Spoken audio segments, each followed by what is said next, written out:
just when we thought the Eagles were going to be the new favorites in the NFC, Jalen Hurts got his bell rung. Just how does this injury affect the landscape in the NFC playoffs?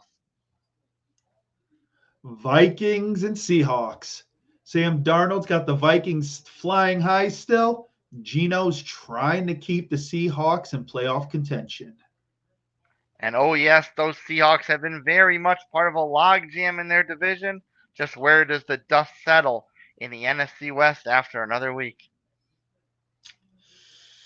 And Jalen Daniels, incredible rookie. Some people would call him a playoff killer. With Washington playing well today, the results have ended some teams' playoff hopes. We will go over all those potential eliminations and clinching scenarios in a week that maybe we weren't necessarily impressed by most, but we saw a lot of stuff happen. Catch it all on Sunday Scaries with Bucks McGee.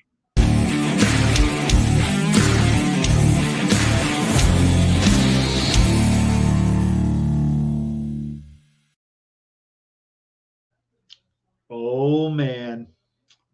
First real weekend where some playoff hopes and dreams have been dashed. Some great football, some surprising games, but overall, great weekend. Nutmeg, how we doing? Well, Bucks McGee, I feel like I will be enjoying a victory Monday this week. However, it almost seems like it's a bit too late. too little, too late. Hey, a win is a win. A victory doesn't matter where you are. As long as you're still kicking and breathing in the playoff hunt, you enjoy it. That's right. And we are the Indy is kind of in the back, but we should tip our caps to Jonathan Taylor's performance today. Over 200-yard rushing, 3 scores. My eyes bugged out when I looked at AR stats and I realized he only threw 10 passes. But I mean, I guess 200 yards and 3 scores on the ground, you don't really need the quarterback to do much. No, you don't. And then the best part was he got through the goal line before he dropped the ball. Yes, Jonathan Taylor, great job. But all 3 times.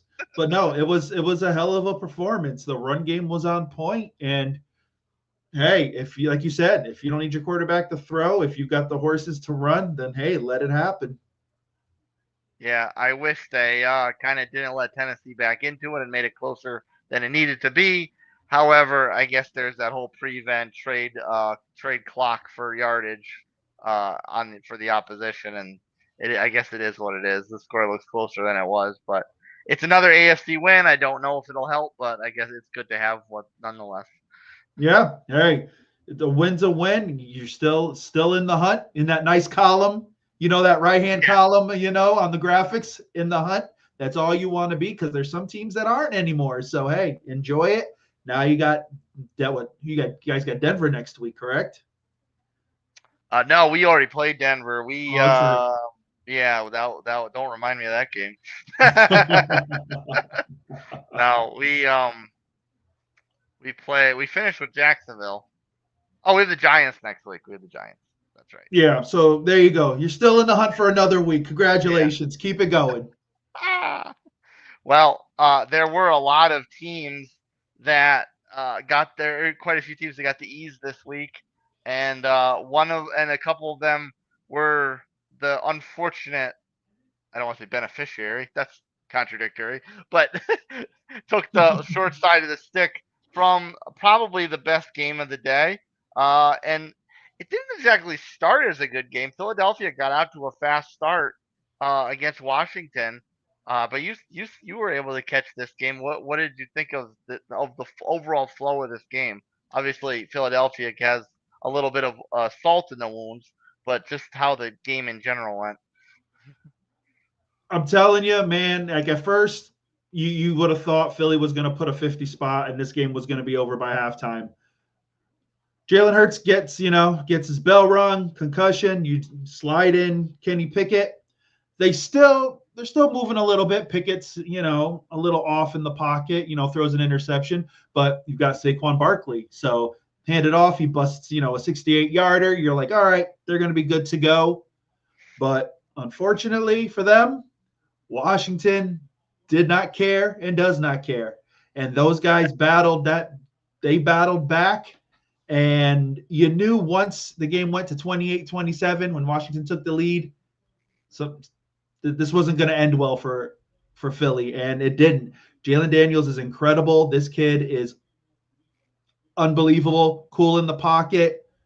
I'm impressed. This team doesn't fear anybody, and they're still in the hunt for the division. So Yeah, they're playing hell ball, great ball.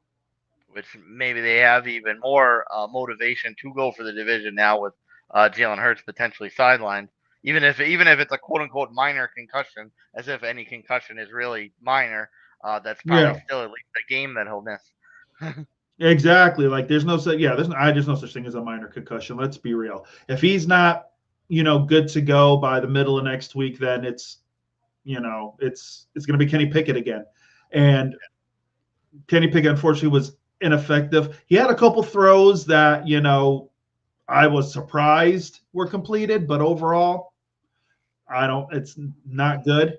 They're going to have to basically live off of Saquon Barkley like they did earlier this in the season if Kenny Pickett's going to be the starter going next week. Yeah, and on the note of Saquon, I mean, we were talking about Taylor as far as huge running back performances on this Sunday, and Saquon was not to be outmatched. He had what was it, over 100 yards in the first quarter. He had He's got his 109. eyes, he's got his eyes set on that Dickerson prize.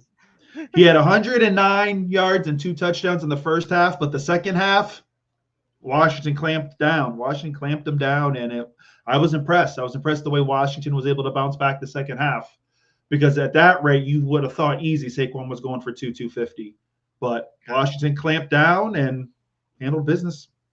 Yeah, because we were often lamenting Washington's defense this season, and then they started to play a little bit better. And lately, they've kind of looked like the old Washington defense. But so that Mm-hmm. was a very much a tale of two halves. They actually figured it out now.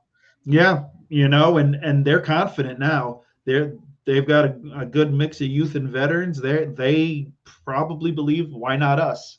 If they Mm-hmm. were able to take down Philly, they're like, hey, why can't we? Why can't we make some noise in the playoffs? So this team is going to be dangerous.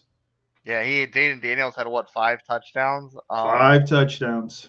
This was the game that we wanted that Thursday nighter to be several weeks back. This was what Mm-hmm. we wanted that first one to be, and Washington wasn't quite ready for the spotlight yet. So obviously, there's not a whole lot of doubt that they might be more ready for the spotlight now after this one. Just some growing pains.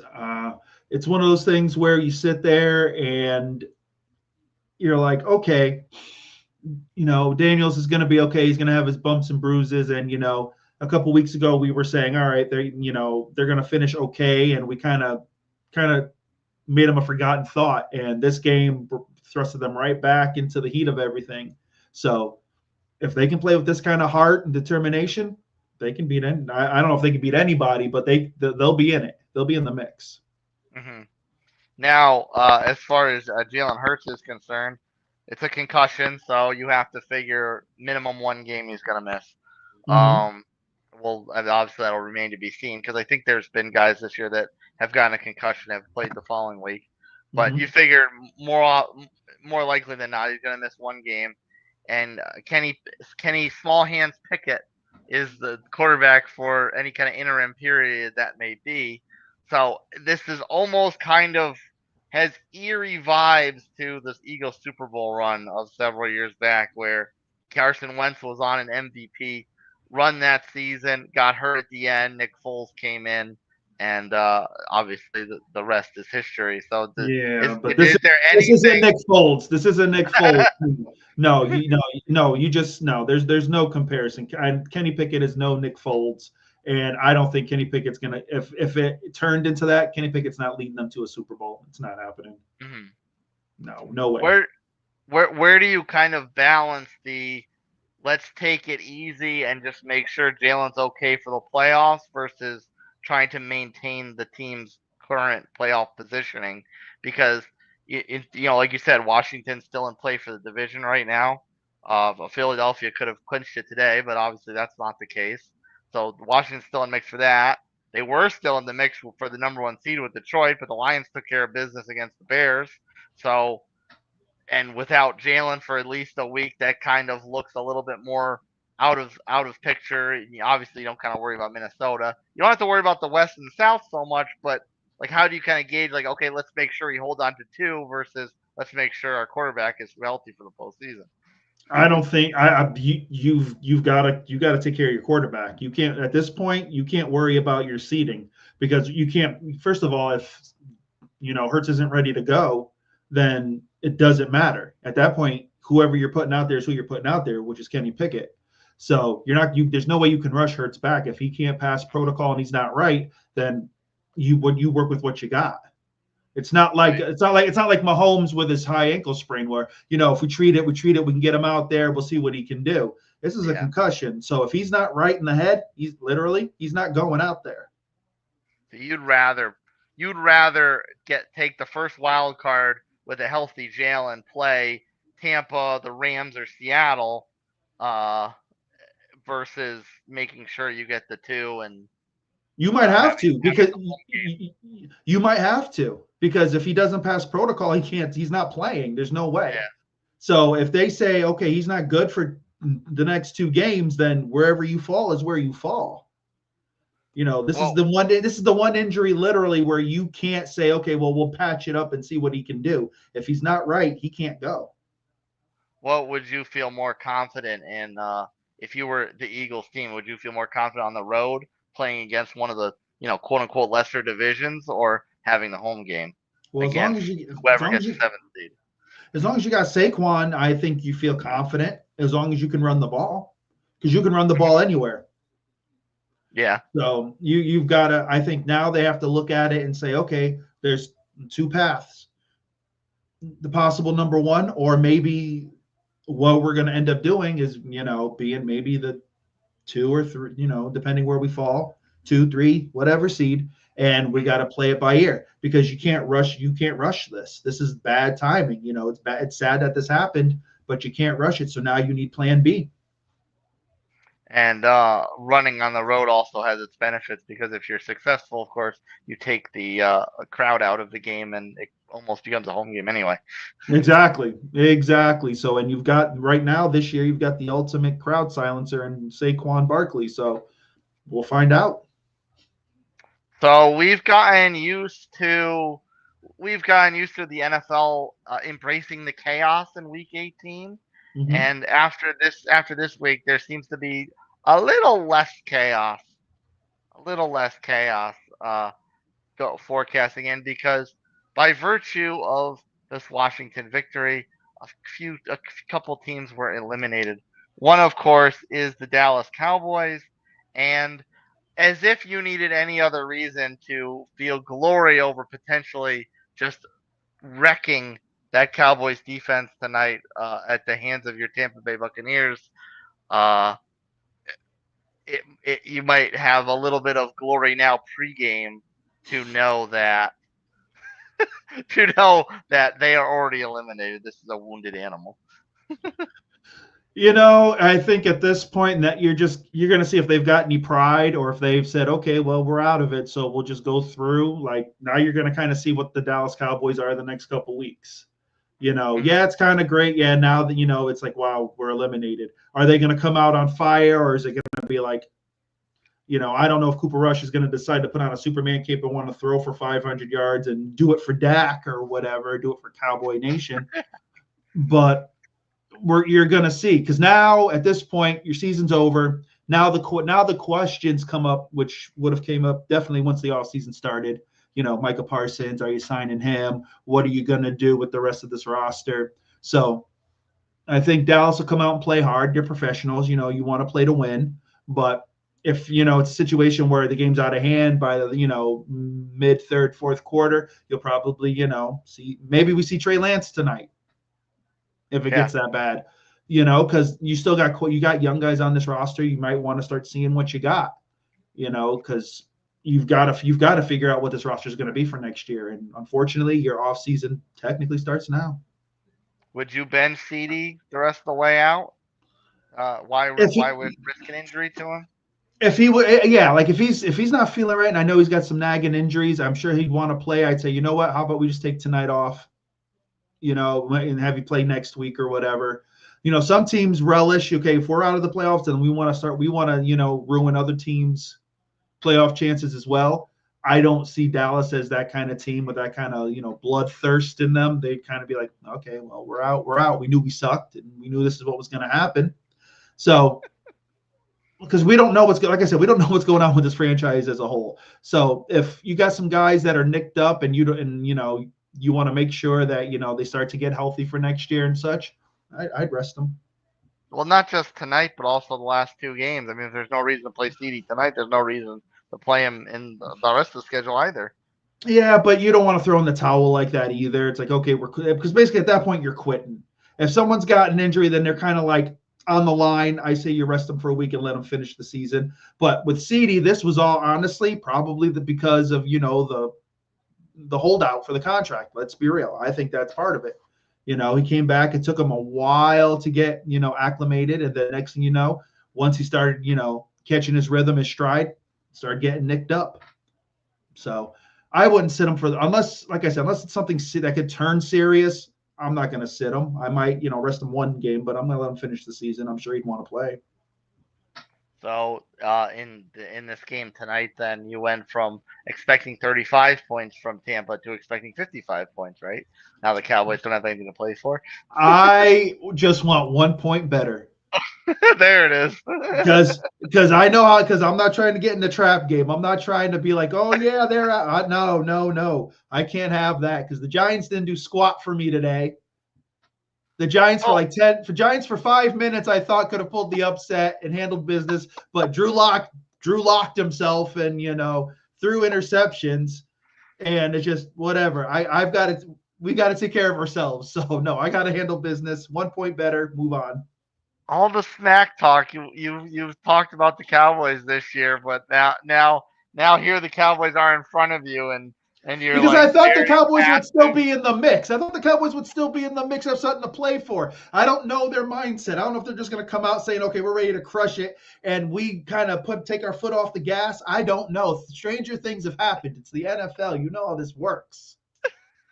You know how this works. The team you're supposed to beat ends up beating you by like 15, and you're like, "What happened?"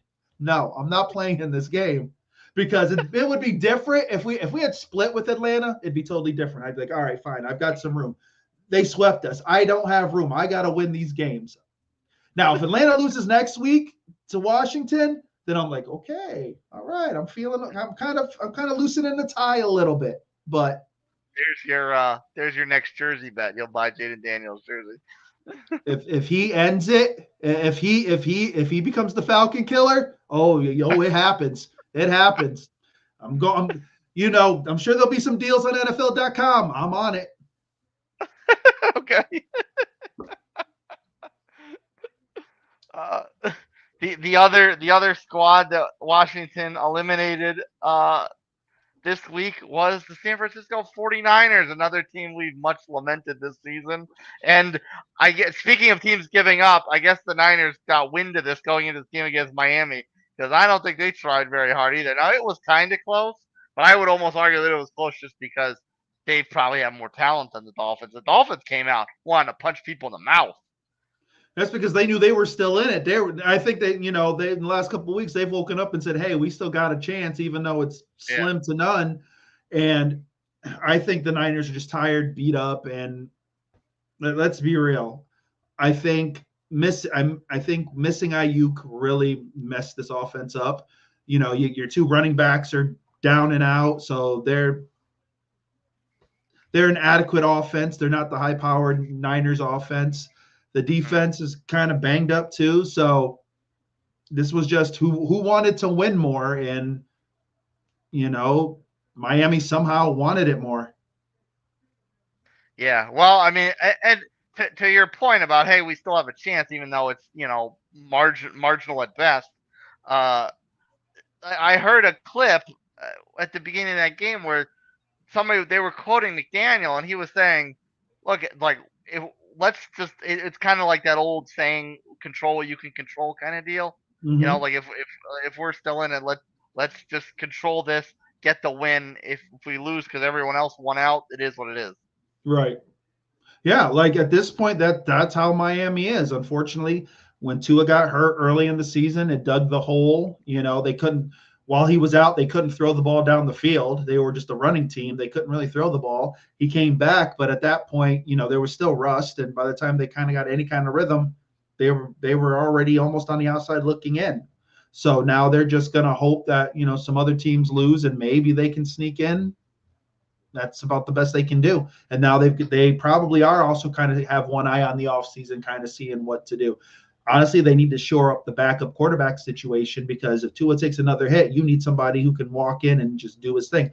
Maybe Kirk Cousins, if he wants to sit the bench and relax. Maybe he likes Miami. His kids could like Disney. Yeah. Could be a spot. Well, we talked about that. We talked about it on the Saturday or off air. We talked about that off air, and we were kind of like thinking more leaning no. But I mean, I think that could be a legitimate option for him to go, just because you don't know what Tua's situation is. Yeah. You don't know what he's unfortunately one solid hit away from being out another 3-4 weeks. You need someone who can run that offense because you can't have your offense literally screech to a halt. You can't. You can't have this happen again. So you've got to figure some things out there in Miami. But for today, they're still in the hunt. You just live to play another day. Yeah, and I think that mentality, with the way they played this game against the Niners. Not that I thought Mike McDaniel was really on the hot seat anyway, but I think he definitely eliminated any potential naysayers that may have put him a little bit on the hot seat, or at least lit a little half a flame under his seat.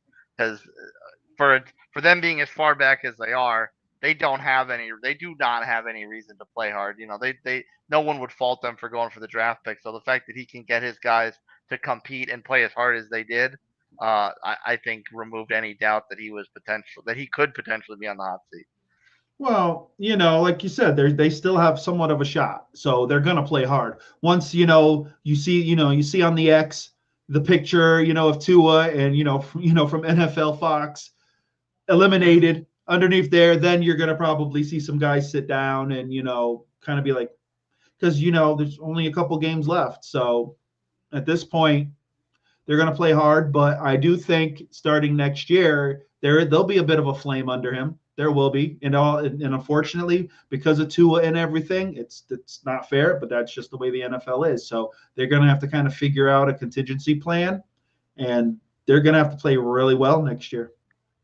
So how much like 60-40, 50-50, whatever? How much do you put like him having pressure on McDaniel having pressure on him because of the team's performance versus how he handled Tua's injuries? Well, I think he handled it great, but he was Tua's biggest cheerleader, and unfortunately, that's going to bite him. I'm not saying, okay, tell the guy to kick rocks and that's it, but you have to also say, okay, well, if this guy's gone, how did you prepare the roster to be able to survive without him? And don't think you really did. I don't think your backups were good enough to handle that. So right now, I'll say 40-60. I still think he's got some security, but if it happens again next year and they go if Tua's out for 4 games and they go 1-3 or 0-4, then there's going to be a problem. So he really needs to figure out who the backup quarterback is, and it almost has to be a contingency plan where you're almost already planning his successor. You kind of have to. Yeah.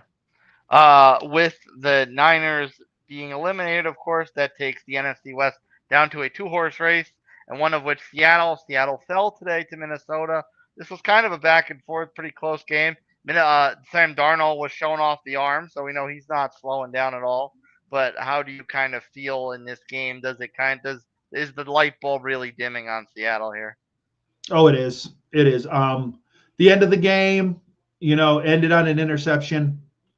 Miscommunication between Geno and DK. Now, DK had, a touchdown at the beginning of the game, and, from the looks of it, you thought it was going to be a big DK game. But, both defenses played hard. I have to give Seattle credit. Their defense played hard. They were constant. The pass rush was really good for Seattle. Got to say, they were very impressive. Towards the end, there was a key face mask penalty on Darnold I don't know what it Mhm. is, but teams just want to hit him in the face, pull his face mask. This one was actually caught, so they actually penalized the team. And at the end of the day, it was just miscommunication. Seattle started driving, and next thing you know, it's a pick, and that's it. Seattle, I think Gino played decently, but it wouldn't surprise me if in the draft, depending where they fall, if there's a if there's a solid quarterback that's floating around in that range, I Mhm. think you kind of have to start to look for Gino's successor. So look for a young guy now before Gino leaves versus get rid of Gino and bring in a veteran. Yeah, you don't want a Kirk Cousins situation. So that's about everyone can say. We don't want a Cousins here. So It could be like I said, Cousins. yeah, if they were Pro Bowlers all over that team, and you just needed the quarterback, then yeah, Yeah. you could go Cousins. We saw how that's worked out, but it was it's.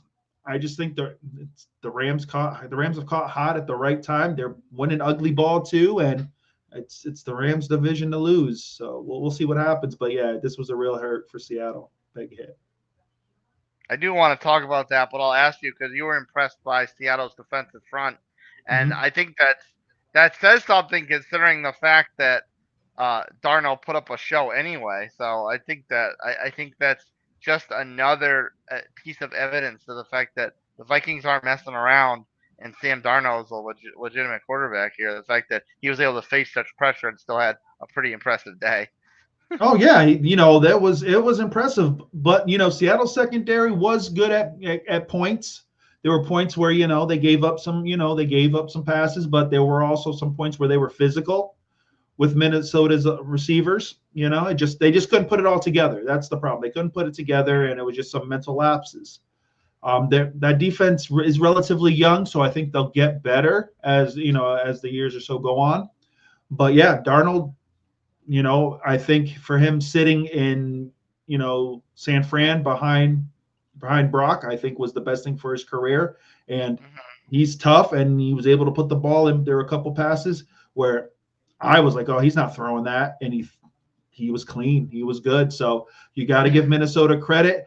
You know, they're a team that people still, I don't think, give credit to, but they're legit. They are legit. And if teams aren't careful, they could come out of the NFC. Yeah, and even before it gets to that point, I mean they do have that last game against the Lions, which could be for the division and possibly for home field, especially with Philadelphia's issues now with Hurts. Mm-hmm. Um, eh, how does like do they shape up now as far as like because Detroit they won today, but they're playing the Bears, so it's like okay they look like the old Lions from earlier in the season, but they're Mm-hmm. playing a weaker opponent who's lost like 9 games in a row or whatever the case may be now. So I mean, is there kind of like a new a revised stock up stock down between the Vikings and the Lions now? It basically just comes down to health. It's going to be whether the Detroit secondary can handle the receivers of Minnesota. That's what it's going to come down to. Because like I said, Seattle's pass rush was ferocious today. They got into Minnesota. So, and like Darnold sat in that pocket and delivered passes. So he's not scared of that. It's going to be whether the secondary can, control Addison and Jay Jettis.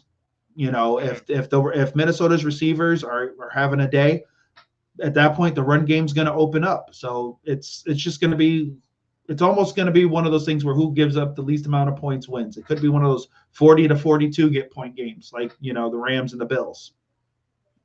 Yes. You know what? I wouldn't mind that if that was the last game of the season. I wouldn't mind a little old wet shootout in the OK Corral kind of deal. Could be good for sure, but I think that's what it's going to come down to. Both teams, can offensively put up points. It's just going to be whose defense can make the key stop.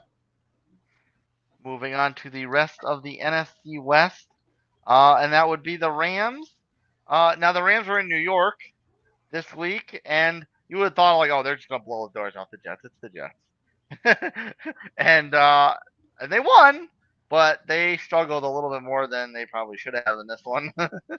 Yeah, I don't know what happened. The Jets played with some pride defensively. I give them that. Towards the end of the game, they had some guys getting hurt. Sauce Gardner and a couple other guys ended up leaving the game. But these are those games that are ugly. I think when we see teams, consistently put up 30 points and they're this offensive, show and this and that, we worry when, all of a sudden they play an ugly game. There's going to be games where it's just not there, and I know the weather wasn't great up there in New York, so that could have been part of it. But at the end of the day, the Rams, relied on the run game, had over 100 yards rushing, and handled business. And we all saw how bad Aaron Rodgers was, missing some throws. It just adds to the fact that Aaron Rodgers is done. He's hit the cliff. He's fallen. It's time to move on, and that's it. Yeah, each team's first touchdown, the kicker actually missed extra points. So if you said the weather wasn't great up there, that's probably Mm-hmm. why they were missing kicks. Yeah. Uh, I will give credit where it's due though. Because Rodgers did hit Adams in a very very pretty back in the end zone touchdown pass early on. Um, but after that, it was kind of not. He was kind of pretty much non-existent. So it was really just a matter of the Rams getting their wheels back under them. And I, Yeah. I Yeah, and I I'll give him credit. He hit a nice pass, but for every great one pass, there were 7 or 8 that were absolutely yeah, just a mess. He couldn't move. He was he was freaking getting harassed all game. He's not Aaron Rodgers of old, and I think the world has finally seen that and accepted it and just finish off the season. If I were them, I wouldn't. I would. That's a guy I wouldn't even play anymore. I would say, you know what? Let's see what we got. Let's move on. We'll let you play a half. Let's treat it like it's preseason because we're not going anywhere. We're what 2-13 now. Let's move on. it's and almost We're 3-13. uh yeah, and almost maybe it would be a little bit of a mind game situation because it's like, all right, you're gonna sit. They're almost wanting to piss him off enough where he says, "Let me out of my contract," and then he does them a favor because now they don't have to deal with him at all. They just clean break and move on. Yeah, but you know what? They probably won't because they got to save some kind of face. So they'll let him finish off, and it'll be like oh well, thanks for playing with us, blah blah blah. He'll move on, and I don't know where he's going to go because no team is going to take him. He's not going to start anywhere. There's nowhere I can foresee him starting. So this very well could be the end of Aaron Rodgers as we know it. He goes out with a limp, and it is what it is. No, I mean we had that discussion of who would take Cousins. If no one's going to take and we didn't come up with that many teams. If no one's going to take Kirk Cousins, then no one's going to take Aaron Rodgers. No, if you had both of them and you had your choice, most teams are taking Kirk Cousins because they're like, okay, maybe it was just off, whatever. We'll turn him into the greatest 5 to 15 yard passer there is. We feel he can at least do that. Aaron Rodgers at times looks like he can't even do that right. Yeah, but you don't think they would save more face just by moving on from him? I don't I No. feel like he's got no grace with the fans right now. I feel like the fans and the media might even applaud him just to not have him there anymore. Yeah, but Applaud the then team rather not to and have him then there. and then they say, "Oh man, there you go. That's money wasted. At least let him finish. He looks like a quitter." Do you want to go through what Atlanta's going to go through? Because they look like fools for what they did with it freaking Kirk Cousins. You're going to pay this guy $90 million for 14 games, and you're like, all right, see you later, buddy. Thanks. Yeah, you had him suit up this week. By probably the first of the year, he's going to be gone. I would just, I don't think I'd care if they looked like fools for wasting that money because uh it's the NFL. I probably go, they're all billionaire owners anyway. Waste money. Just get rid of the bad taste in our mouths from this. yeah, but you know how it is. It's one of those things where if that happens and the general manager gets booted or something, he looks for a new job. Hey, wait a minute, aren't you the guy who brought in Aaron? Oh yeah, yeah, that was a Yeah. great work. That was a great bunch of work. Yeah, that's on your resume. No, we're good. We're good. We'll take the kid from MIT who just graduated. We think he's got a better shot. It's so crazy how that again, I think we touched on a little bit as it pertained to Cousins. Um, but you have old man Rogers that can't do anything, and old man Stafford who's got the fountain of youth in his arm. I think it was, but you know what? Here's the thing: Stafford could move in the pocket, but he wasn't Aaron Rodgers. And Aaron, at his prime, had the ability to escape out of the pocket and make the throws and all that. I think Matthew Stafford said, you know what? I can't move around in this pocket, but my arm is still good. I'm going to keep the arm going, and I'm just going to be able to put the ball where I need to. He still has great ball placement. Yeah. Aaron today was perfect. He had one really great throw, honestly. The rest of them were and then he had some that he just totally missed. And Matt Stafford finds people as opposed to Aaron Rodgers, who just goes tunnel vision on people he's played with in the past. Yeah, and just and that's what this is now. So Jets are just gonna have to enjoy this mess for the rest of the year, and just time to move on. And although I probably spoiled not that it was much of a surprise, but spoiled our little rundown of events to go over. I said it was a two-horse race now, but that eliminated, but that took one team out of the equation who was very much in this NFC West for the majority of the season, surprisingly so, and that's the Arizona Cardinals. But they shot themselves in the foot because they went down to Carolina and lost to Bryce Young and the Panthers. They just didn't get the job done. At the end of the day, you got to give the Panthers credit. They've actually gotten better over the last month or two of the season. You got to give them credit. They've started to actually resemble an offense, and they've put things together. Just when it comes to overtime and a guy's running the ball, you got to tackle. And Chuba Hubbard just ran through two arm tackles like those guys weren't there, and scores, and that's it. Yeah, I thought Jonathan Gannon might be one on the hot seat. I hate to put guys on the hot seat after 2 years, but that's almost an inexcusable situation to be in because Carolina, I would give a lot. I watched this one, and Carolina, I would give a lot of credit to in this situation because the way they played reminded me of the way the Dolphins played. And like you said, like we said before, the Dolphins at least had something to play for, however marginal it may be. The Panthers have had nothing to play for 3, 4, 5 weeks now. So Yeah, but you know what it is? I think the veterans there and the players and the culture is okay. We know this is where we're at. We're playing for the future. We're yeah, playing for the long game. We weren't gonna. We knew at some point we weren't gonna be a playoff team. We kind of figured that out at some point. Let's build on for next year, and that's what they did. And now they're the team that's kind of playing spoiler. And yeah. Arizona probably kind of believed, their own hype a little bit and said, "Oh, it's Carolina, we should be okay," and got it taken to them. And now they're going to be sitting there with the Niners enjoying the playoffs on the couch. Yeah. Um. Uh. It was like I when I watching that one. Oh, I know what it was. Thielen, that like one of those guys you're saying like a veteran. Like we know where we are. We're playing for next year. They played a clip. Well, they didn't play a clip. It was the reporter thing on her conversation with Thielen, and he was basically like, yeah, I forgot. I didn't catch what the preference of the question was, but it was something along the lines of, "Hey, you're a veteran now. You're older. Why are you like going at it this hard?" And it was like, I'm here trying to make my quarterback better. So I think that's to your point about instilling this culture in this team, so they don't have to be 3-11 every year. Yeah, no, that's exactly what it is. It's a situation where they really haven't had a culture. There's been issues. Everyone's talked about their owner. Owner isn't exactly the greatest there, so they're just trying to instill a culture and of winning because it's been a long time, and this is how it is. You're taking your lumps. Next year, the draft is going to be important for these guys. Thielen will probably be there next year. I think he's still got a little something in the tank, but he'll be more of a mentor.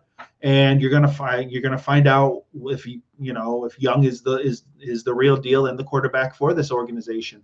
But they're ending it on the right foot. There's a positivity there. You can sense it, and you just got to see what happens. But yeah, they're gonna probably try to end some teams' playoff hopes. Unfortunately, they're limited talent. The talent wise, they're limited, but they're gonna play hard. So teams have to watch out for that.